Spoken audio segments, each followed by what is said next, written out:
This was a suggestion from YouTube user Backspace8908. His brief summation of it all made it sound quite awesome indeed, so naturally I got it from Amazon, little realising that it is, in fact, a little thicker than Lord of the Rings.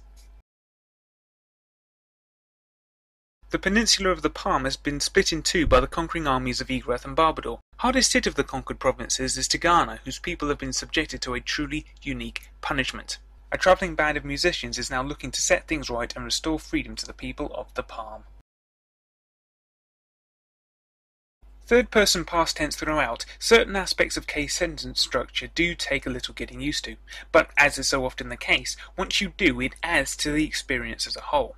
If I have one true complaint about how this novel is written, it's the amount that K felt he had to write. There's a lot of reiteration of certain points or character thoughts, the results of which I'll cover a little more closely in a moment. It's taken me a little while to work out my thoughts on this one. Mainly it's been pinpointing what I think without actually spoiling anything, or at the very least not too much. So, I'll kick off with the easy bit. I liked it. I can't quite bring myself to say that I loved it for reasons that I'll come to shortly, but I'm not only grateful for the recommendation, I'm glad to have read it. There are, however, a few issues that, for me, stop me from loving it. The first is simply how wordy it all is. Kay has, it would seem, an annoying habit of covering the same ground in 2, 3, 4 different ways in as many consecutive paragraphs. Now, I'll be honest, on more than one occasion I did think, alright, I got it, can we get on now? Unlike in, say, American Gods, where everything feels needed, chunks of this feel superfluous, and I can't help but think that this could be a good 10 to 15% shorter with some judicious editing or some tighter phrasing. Next, some of the character arcs, or more specifically the endings to those arcs, lack a certain something. Catriana's, for example, in my view it should have ended and would have had more power if it ended differently than how it did, especially seeing as the effective ending to her character arc has, a whiff of Deus Ex Machina about it, and that tends to get on my nerves a bit. There are also a few too many coincidences dotted throughout for my liking, and whilst I make no claims at being a great wordsmith, the Rizelka rhyme really does lack imagination. But whilst those things do niggle, Tigana still tells a good, interesting and imaginative story with some great characterization, and probably the best examples of that characterization are the two tyrants who are vying for control of the Palm. Now, it would have been the easiest thing in the world, I think, to make these tyrants simply moustache-twirling villains who exist only to provide some menace for the protagonists, much like Sauron does in The Lord of the Rings of them, to be honest. But here, they're actually given a personality, they're given motivations, so you can understand why it is that they're doing what they're doing. I mean, the closest of the two to an out-and-out villain is Alberico of Barbador.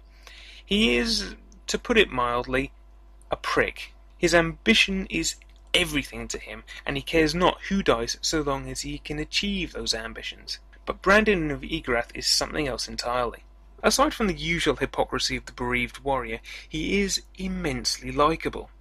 He may be a conquering warlord, but he still comes across as a decent, loving, intelligent man. That he is the principal target of the protagonist's hatred adds an interesting dimension to matters, namely the near untenable position of wanting both parties to succeed when it is obvious that only one can. All the other characters are generally well written and quite interesting to be around. Devin is certainly not the worst window into this world, and both Alisan and Baird have much you can commiserate with.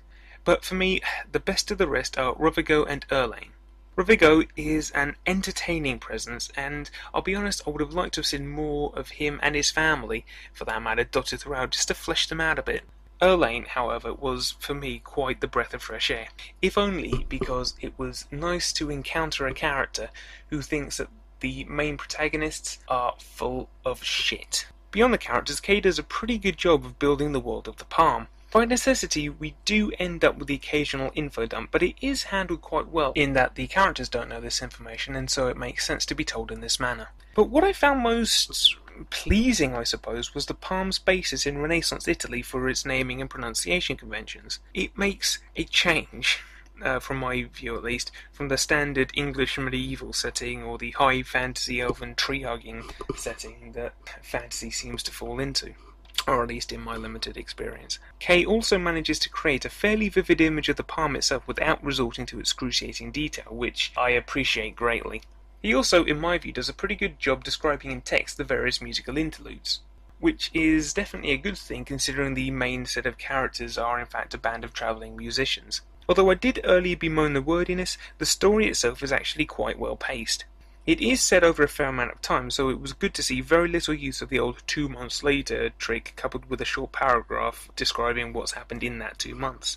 As for the story itself, well, obviously no spoilers, but suffice it to say that it is a pretty well structured tale containing some genuine humour, a few moments where you really feel for the characters, and one or two literal holy smeg you utter goit moments. There is, it has to be said, at least one moment that is a trifle cheesy. Now, I don't mind cheese as a rule, but the moment in question, well, I'm still not sure if it works for me or not, if I'm to be honest.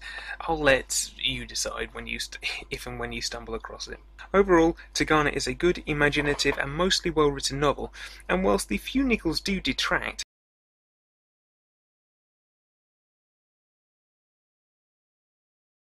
Tigana has certainly done enough to get me to check out another novel by Guy Gavriel K.